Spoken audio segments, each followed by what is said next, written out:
Yan. Ha? Napapasarap sa ako. Ay, hindi mo pa nabasa. Napapasarap sa ako.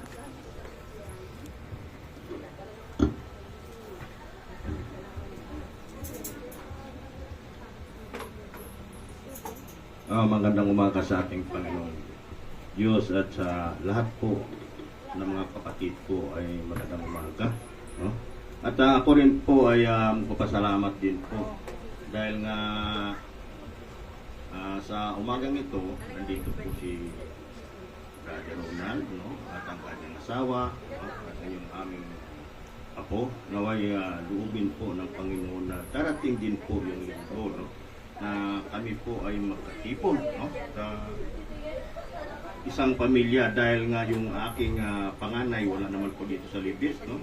At kung nandito naman, mahirap din po talaga yun na sumama sa amin at naway loobin ng Diyos na mabuksan po ang kanilang spiritual na pangunawa, no? At makasama rin po natin sila po dito sa bahay-sambahan. Maraming salamat sa Panginoon. At tumayo po tayong lahat, no? Sabay-sabay po nating basahin yung ating medyo marami po tayo. Maraming salamat sa Panginoon. Makibukas po tayo sa John 15, verse 2 and verse 5. John 15, verse 2 and verse 5, Pastor.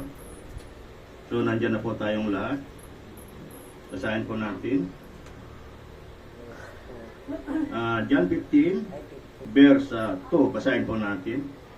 Pinuputol niya ang bawat sangang hindi namumunga at kanya namang pinuputulan at nililinis ang bawat sangang namumunga upang lalong dumami ang bunga, no? Verse 5, ako ang puno ng ubas, kayo ang mga sanga. Ang manatili sa akin at ako sa kanya ay siyang mamumunga ng sagana, sapagkat wala kayong magagawa kung kayo'y hiwalay sa akin. Maraming salamat po sa pagkabasa ng banal na salita ng ating Panginoon. At Lord, patuloy po akong nagpapasalamat sa iyo, Panginoon, sa isang pribiliyo na pinangkalog mo sa akin. Ganun din kay Pastor na binigyan po ako ng isang karapatan na magpahayag po. Panginoon, maraming salamat sa pag-iingat mo sa bawat sa amin. At maraming salamat din na dinako mo po yung aming mga puso dito sa iyong bahay-sambahan upang patuloy ka namin na mapapurihan, maparangalan at may taas sa buhay po namin, Panginoon. At patuloy kami nga nagpapasalamat sa iyo sa buhay kung saan meron kami. At Lord, narito po kami. Kami po ay patuloy nga nagpakumbuha sa iyong harapan, Panginoon. Naway sa atin ang aming puso at isipan, Panginoon, sa aming nagawa na hindi kaya-aya sa iyong harapan, sa aming mga salita na hindi po kaya-aya sa iyong harapan, sa aming pag-iisip na hindi po kaya-aya sa iyong harapan, Panginoon. Naway linisin mo po kami, Panginoon. At bukasan mo po kami ng banal na Espiritu upang maging kalugod-ugod kami na humarap sa iyo sa umaga ito, Panginoon. At Lord, tinataas ko po ang gawain ito para sa iyo, Panginoon. Naway itago mo po, Panginoon, sa iyong likuran, ikaw lang po ang makita at bahiran mo po ng banal na angis ang aking mga labi upang ang lahat na makarinig po ng banal na salita ay makatanggap po ng pagpapala na nagmula sa iyo po. At Lord, samahan mo po ako, bigyan mo po ako ng karagdagang katalinuhan upang matagumpay ko pong mahiyag ang inyong mga banal na salita. Panginoon, buksan mo po ang kanilang pusong spiritual upang maunawaan po nila namin lahat, Panginoon, ang iyong mga banal na salita na may hayag sa umaga nito. Lord, maraming salamat. Pinapasalamatan ka namin sa tanging pangalan ng iyong buktong na anak na si Jesus na aming sarili at kapatid. Amen. Maupo na po tayo mga kapatid. Ay po. Parang pakiramdam ko matumbay ito. So, gagawa po tayo ng ating libreta dahil dito sa para kung sabi ko parang natumba ba. So, balikan po natin yung ating konteksto. No? John 15 verse 2. Pinuputol niya ang bawat sangang hindi namumunga at kanya namang pinuputulan at nilinis ang bawat sangang namumunga upang lalong dumami ang bunga. So dito mga kapatid, nakikita po natin no, sa verse na ating binasa, no, bali dalawa ang nakikita po natin. Ang una po rito ay pinuputol niya ang bawat sangang hindi namumunga. At kanya namang pinuputulan at nililinis ang bawat sangang namumunga upang lalo po itong dumami ang bunga. So dito mga kapatid, ang pamagat po nito, mailagay po natin na ito isang panampalataya o at pagsunod po sa kalooban ng Diyos. Amen mo ba mga kapatid? So mga kapatid, alam naman po natin lahat na ang panampalataya na walang kasamang gawa, ito po ay patay, ubaog sa harapan ng ating Panginoong Diyos. So ano po yung gagawin po natin upang hindi po tayo mapabilang, no, sa sangang hindi namumunga na siya namang pinuputol po ng ating Ama? Yan po yung ating pag-aralan sa umagang ito mga kapatid. No? So kailangan po dito mga kapatid, matatag po yung ating panampalataya. No? Matatag po yung ating relasyon sa ating Panginoon. At mga kapatid, kailangan po manatili po tayo sa Panginoon upang manatili rin po yung ating Panginoong Diyos. Dahil tandaan po natin mga kapatid, no? Ang sangang hindi nanatiling nakakabit sa puno, no, ay hindi po mamumunga. So kailangan po talaga mga kapatid na maging masipag po tayo, no? Pagsikapan po natin na tayo po ay manatiling, no, na nakakabit sa puno, no, upang tayo po ay mamunga. Dahil ang gusto ng Panginoon po sa ating konteksto nito mga kapatid, tayo po ay lumago, no? Tayo po ay lumago sa ating panampalataya at darating ang araw na tayo po ay magkabunga, no? Yan po ang ibig sabihin mga kapatid. So ang tanong po dito, no, gusto po ba nating lumago at mamunga sa harapan ng ating Panginoon?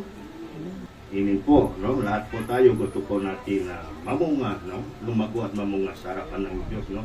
Huwag po tayo, no, makontento na lalo po sa mga youth natin, no, na hanggang kailan po, no? Mamalakpak lang po tayo at magsisigaw ng amen. Hindi lang po sa mga youth, lahat po tayo, kailangan po tayo, no, magsusumikap, no, na pagharian po tayo ng banal na Espiritu ng Diyos. Amen po ba mga kapatid? So palakpakan po natin ng Panginoon. Maraming salamat po. At dito po sa ating binasa, no, so naunawaan po natin lahat yung ating binasa sa kung paano po natin maiwasan po na tayong mga sanga po ay hindi po mamunga, no? At kailangan po natin maiwasan po ito upang hindi po tayo makasama sa sangang puputulin. Dahil nga sabi na ni Pastor, mga kapatid, tandaan po natin, no, na lahat po tayo na tumanggap sa ating Panginoon, no, ay kailangan po sikapan po natin na dahil nga sabi ni Pastor, no, may burahan po talaga tayo na mangyayari po, no, sa aklat ng buhay. Kaya pagsikapan po natin na manatili po tayo sa Panginoon upang hindi po tayo, no, upang makamtan po natin ang pangako ng Diyos na buhay na walang hanggan. Amen po ba? So dito mga kapatid, balikan po natin yung ating konteksto, no, kung saan po nabigyan na po natin, no, ng meaning po yung mga sangang hindi namumunga. So dito po mga kapatid, kanya namang pinuputulan at nililinis ang bawat sangang namumunga upang lalong dumami ang bunga. So ito naman po mga kapatid ang ating pag-iisip, pag-aralan sa ngayon, no? So bago niyan mga kapatid, makibukas po tayo sa Mateo, no? 13. Mateo 13 verse 20, no? So nandiyan na po tayo. Mateo 13 verse 20, basahin po natin. Ito po mga kapatid ay ang paghahasik ng binhi, mga kapatid. Ito po ay mahalaga po ito, no? Na pag-aralan po natin upang ang ating panampalataya, no? Ay lalong yumabong at darating ang araw na tayo po ay magkabunga po sa harapan ng ating Panginoon. Verse 20, basahin po natin. Inilarawan ng binhing nasik na sa batuhan ang makinig sa salita at masayang tumanggap nito kagad. Ngunit hindi ito, no? 21. Ngunit hindi ito tumitim sa puso nila, kaya't hindi sila nanatili pagdating ng mga kapighatian o pag-uusig dahil sa salita agad silang manlalamig. So dito po mga kapatid, ito po yung binasa po natin, no? Na ito po nangyayari po ito sa loob ng bahay-sambahan kung saan mga kapatid, no? Dapat po lahat po na marinig po natin, no? Ng pangaral ng ating pastor, no? Pastora, no? Dito sa loob ng bahay-sambahan, atin po itong unawain, no? Dapat po nilagay po natin ito sa puso natin, no? Nang malalim, no? Pero ang nangyayari dito mga kapatid, ayon po sa ating binasa, no? Hindi po ito tumitimo sa puso, no? O kaya mga kapatid, pag ibig sabihin, hindi po malakas po ang panampalataya. Narinig po nila na may Diyos po, no? At ang salita ng Diyos, no? Tinanggap po nilang masaya, pero hindi po nila ito iniingatan, mga kapatid, no? Hindi matatag, no? Kaya pagdating po ng mga pagsubok, no? Kapigatian sa buhay po natin, sila po ang nanglupaypay, no? At ito po ay nakalimutan po nila, no? Basahin po natin yung 22, no? Verse 22, inalarawan naman ang paghasik, no? Sa dawakan ang nakikinig ng salita, ngunit naging abala sa mga bagay ukol sa mundong ito at naging maibigin sa mga kayamanan, ano pat ang salita nawala ng buwang sa kanilang puso, kaya hindi makapamunga, no? So dito mga kapatid, ito naman po yung ating bigyan po ng pansin, no? Inilarawan naman ng naghasik sa dawakan. Ano ba yung dawakan mga kapatid? Ito po'y damo, no? Ito po'y halaman na matinik, no? Kapag ang isang binhi o anuman, no, kahit yung palay po na itanim po natin, ihasik po natin, no, sa ating palayan, kapag ito po ay nabuhay po kasama ng mga damo, hindi po ito mabuhay ng maayos, no? Dahil nga nabuhay po siya na kasama po yung mga kampo ng diablo, no? Kasi itong mga damo na ito, may tutuhin po natin ito ng mga alagad ng diablo, mga kapatid, no? Ito po ay naghahadlang po sa atin, no? Upang hindi po tayo lumago, upang hindi po tayo makapamunga, no? Sa harapan ng ating Panginoon, no? At mga kapatid, naging abala sa mga bagay, no? Na ukol sa mundong ito, no? So ano ba yung mga bagay, no, dito sa sanlibutan na ating pinagkaabalahan sa ngayon, mga kapatid, no? Marami po, mga kapatid, no? So dito po makikita po natin na marami talagang tukso, no, sa buhay po natin, no? Cellphone, no? bagyo, no? Baha, malakas na ulan, no, mga kapatid. Kung hindi po malakas po yung ating panampalataya sa ating Panginoon, tayo po ay manglupaypay, no? Dahil nga sa mga kapigatian na ating nilalakaran, no? Lalo na po sa panahon ngayon, kailangan mga kapatid maging matibay po tayo sa harapan ng ating Panginoon. Amen po ba? So dito po sa 23, no? Verse 23, no? 13, verse 23, basahin po natin.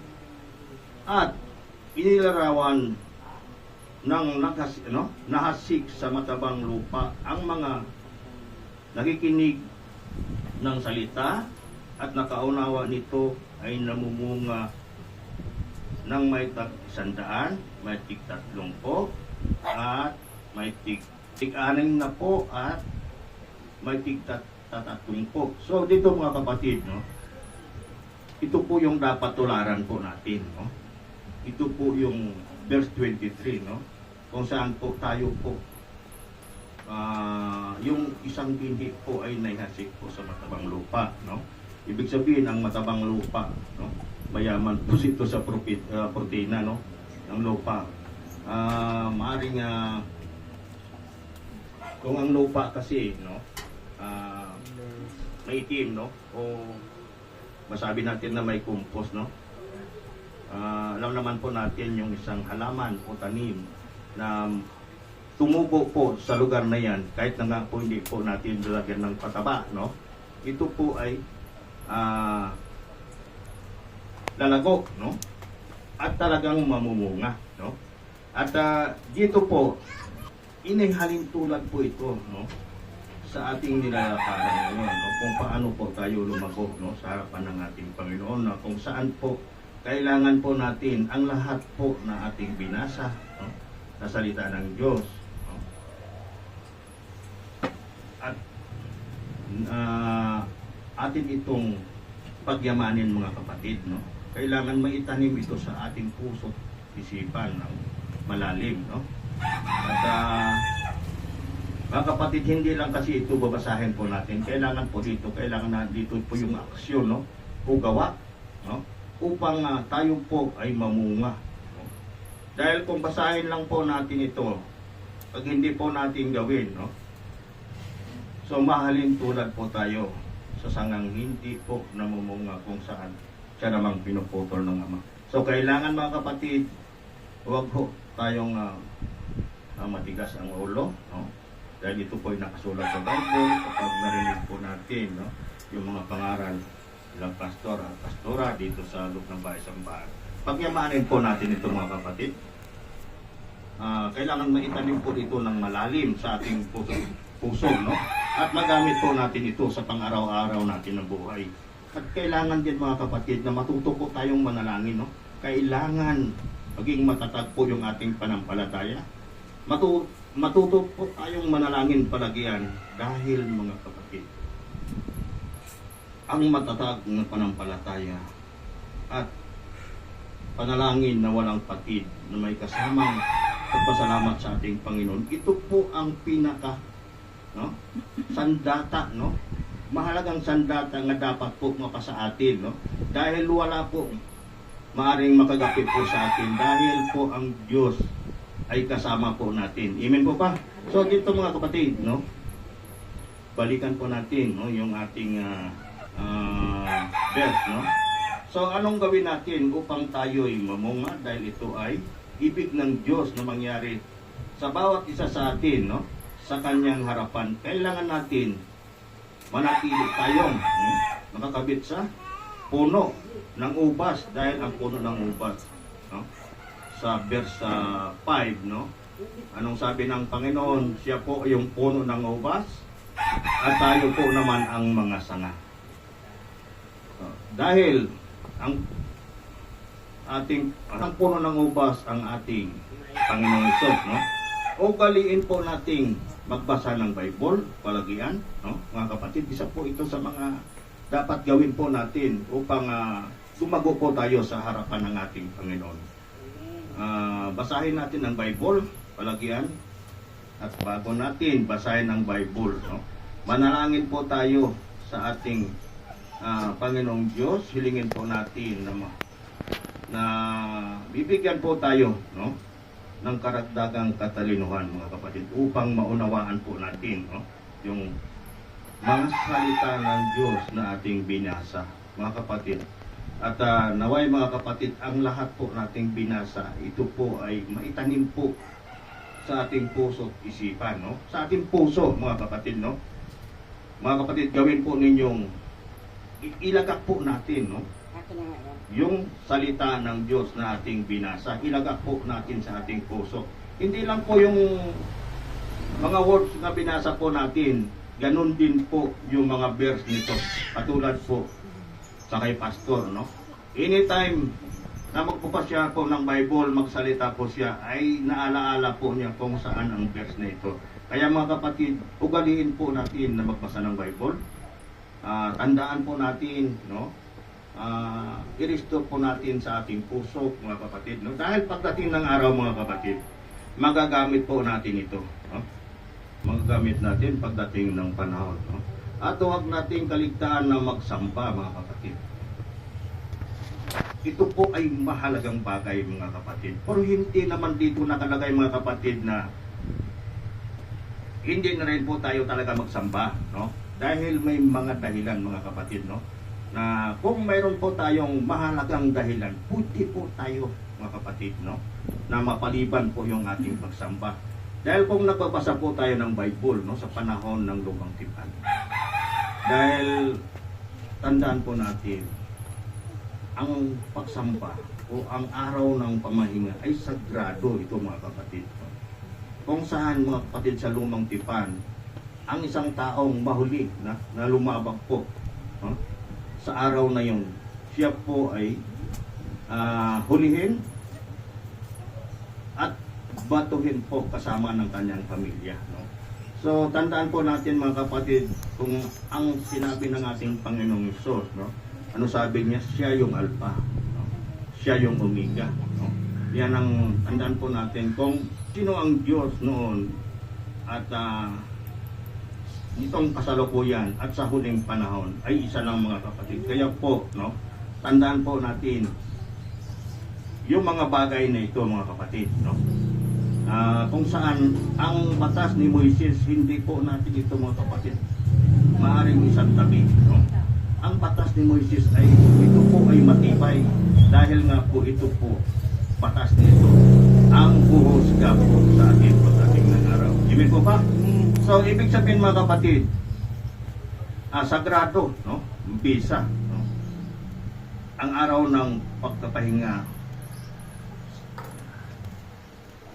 sa Lumang Tipan, hindi lang po sa huling tipan, hindi lang po sa unang tipan, kundi po sa bagong tipan nangyayari din po ito, no?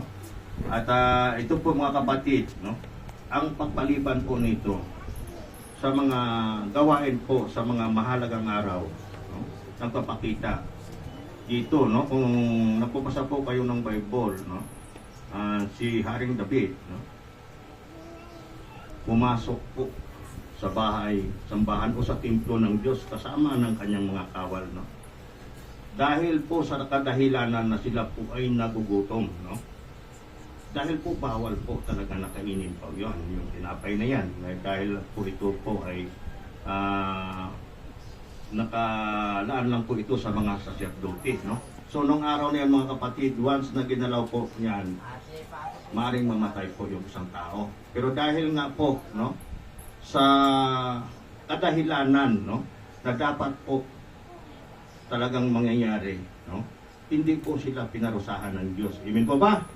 Kahit nga po sa bagong tipan, no, yung ating Panginoong Hesus nagpapagaling po sa araw ng pagpapahinga, kung saan po sinita po sila ng mga parasiyo, no?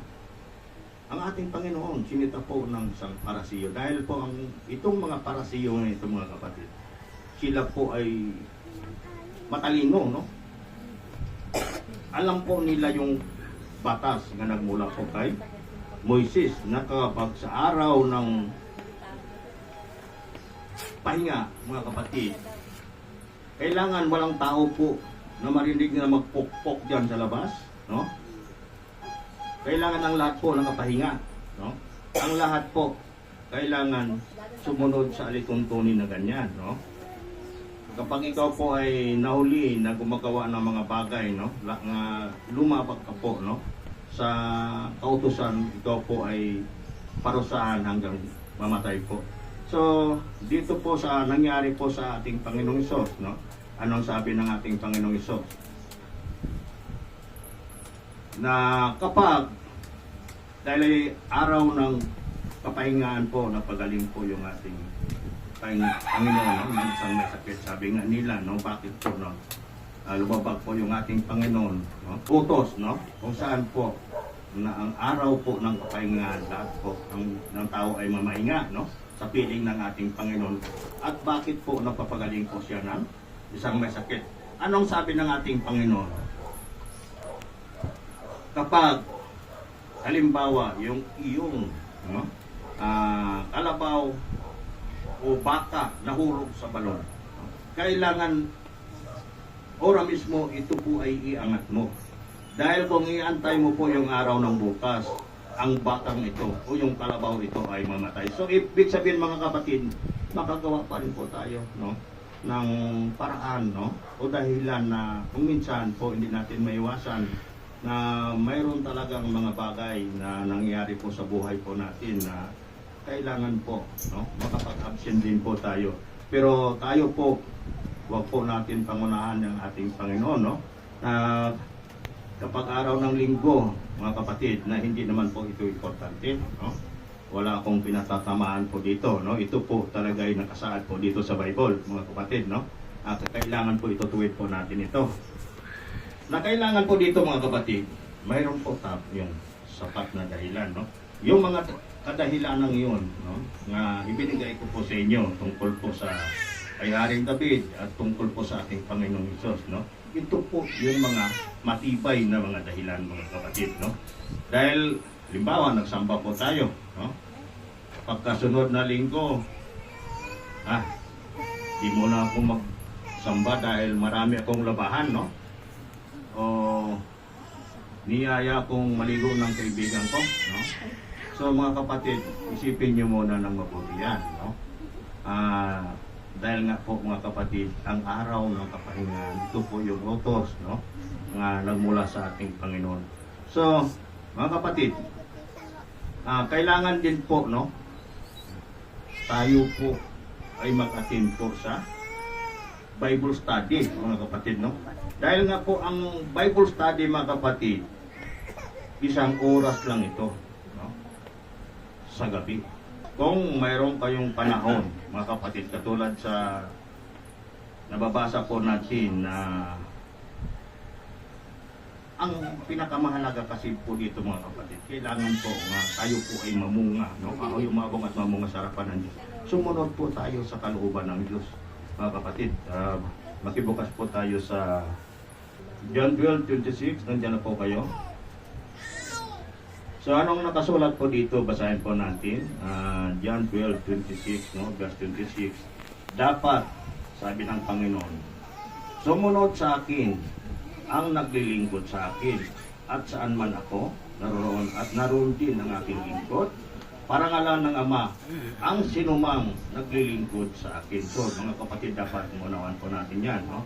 Na dapat po sumunod po tayo, no? Sa ating Panginoon, kung totoong tayo po ay naglilingkod po sa ating Panginoong Hesus, at hangad din po natin, no? Hanggang nasa po tayo na maangkin ang pangako ng Diyos, no? Ang buhay na walang hanggan. Kailangan, mga kapatid, ay tayo po ay sumunod, mga kapatid. Amen po ba? Mga kapatid, tandaan po natin, no? At ang mga gawain ito, mga kapatid, no? Ating pinag-aralan, no? Yung mga salita ng Diyos, naitanim po ito ng malalim sa ating puso at isipan. Ito, mga kapatid, ay magagamit po natin ito, no? At hindi lang po natin namamalayan, mga kapatid. Tayo po ay magkaroon ng banal na takot sa Diyos, no? Magkaroon po tayo ng konviksyon, no? Kung saan po ang banal na Espiritu ng Diyos, no? Ay kikilos po sa ating mga buhay. Ito po yung ibig sabihin ng verse 2, no? balikan po natin yung text natin mga kapatid, no? Dito sa verse, no? Sa kadugtong po nito, no? Sa verse 2 pa rin ito mga kapatid, no? Sa binasa po natin, at kanya namang pinuputulan, no? At nililinis ang bawat sangang namumunga. So mga kapatid, kung tayo po ay sumusunod sa kalooban ng Diyos, tayo po ay namumunga, mga kapatid, no? At darating ang stage, no? O yung time na kikilos po yung Panginoon sa buhay po natin, na hindi po natin namamalayan, no? Magkakaroon po tayo ng banal na takot sa Diyos, no? Magkaroon po tayo ng conviction. Ito po yung tinuturing ng Panginoon na paglilinis po sa atin, no? Siya po ang maglilinis sa atin, hindi po tayo, mga kapatid. So dito po, no? So dito po magkakaroon po tayo ng conviction, no? Ito convict po niya ang mga gawain po natin sa kanyang harapan. Ito ang at ang maglinis ng Diyos, no? Sa mga sangang namumunga ay kikilos ang Holy Spirit na sa katawan natin. Kung ang ating Panginoong Hesus ay bubuksan po natin sa Matthew 5, no? 14, 15, and 16, no? Dahil nga mga kapatid, kung tayo po ay sumusunod sa kalooban ng Diyos, no? Kung yung ating Panginoong Diyos na si Jesus ay ilaw ng sanlibutan, no? Nagliliwanag po sa lahat ng taong nalidiliman, no? Upang ang kanilang dadaanan po ay lumiwanag, no?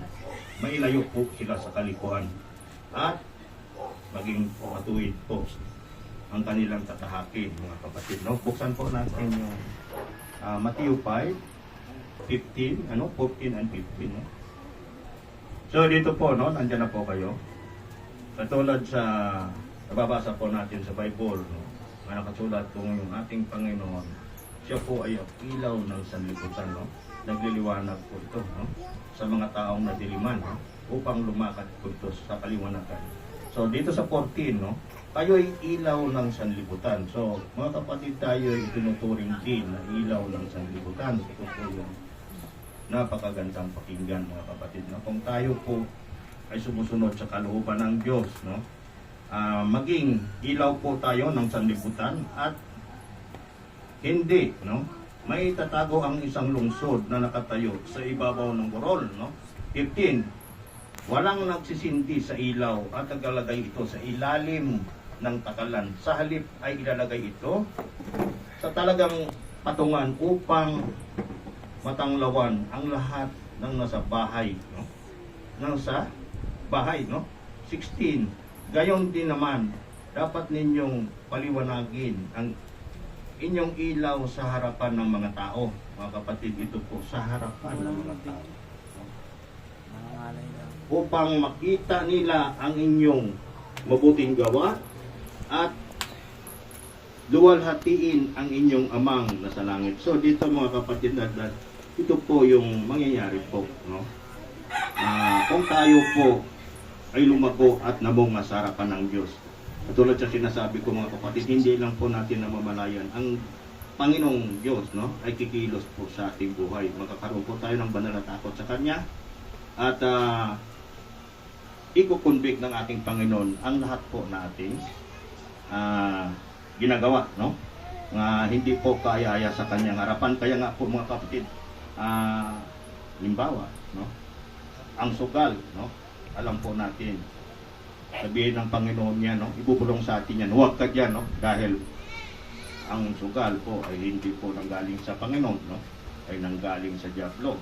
Huwag kang manood ng bagay na yan dahil nga po, kung manood ka dyan, no, maadik ka at ikaw po ay palaging manood yan. Alam po naman natin yung algorithm po sa mga Facebook, no, sa cellphone, no. Kapag yung isang bagay, no, na ating pinapanood araw-araw yan mga kapatid, no? Bawal man yan o hindi, palagi yan, no? Sa harap po natin, no? Iyan po kalupit yung algorithm po ng cellphone, no? So dito mga kapatid, no, katulad sa sinasabi ko, kapag ito po ay nangyari na po yung state na yun, no, yung time na kung saan po nagkaroon po tayo ng banal na takot sa Diyos. Tandaan po natin mga kapatid, lalo na po sa may mga estudyante, no? Na minsan nakakaroon po sila, no? Kasi ang mga estudyante, marami yan eh. Kung sa oras ng break time, mga kapatid, no? Nagsama-sama po sila, no? Nagkaroon po sila ng grupo, nagkaroon ng usapan, no? Sa mga nagtatrabaho, no? Mga kapatid, nangyayari din po ito. Alam niyo po ba yung banal na Espiritu ng Diyos na sumasa atin? No? Palaging handa po ito, no? Katulad na lang kay Sister Nancy, mga kapatid. Ito po, palakpakan po natin yung ating Panginoon, no? Kung saan po, magkikitahin po natin sa buhay ni Sister Nancy, no? Na ang bagay po na ito, kung saan ito po ay inhampin ko po, mga kapatid. Sister Nancy, no? Kapag nasa usaping nag-uusap po tayo, no? Ay, basta mayroong mga hindi pagkaunawan o mga bagay na dapat pong itutuwid.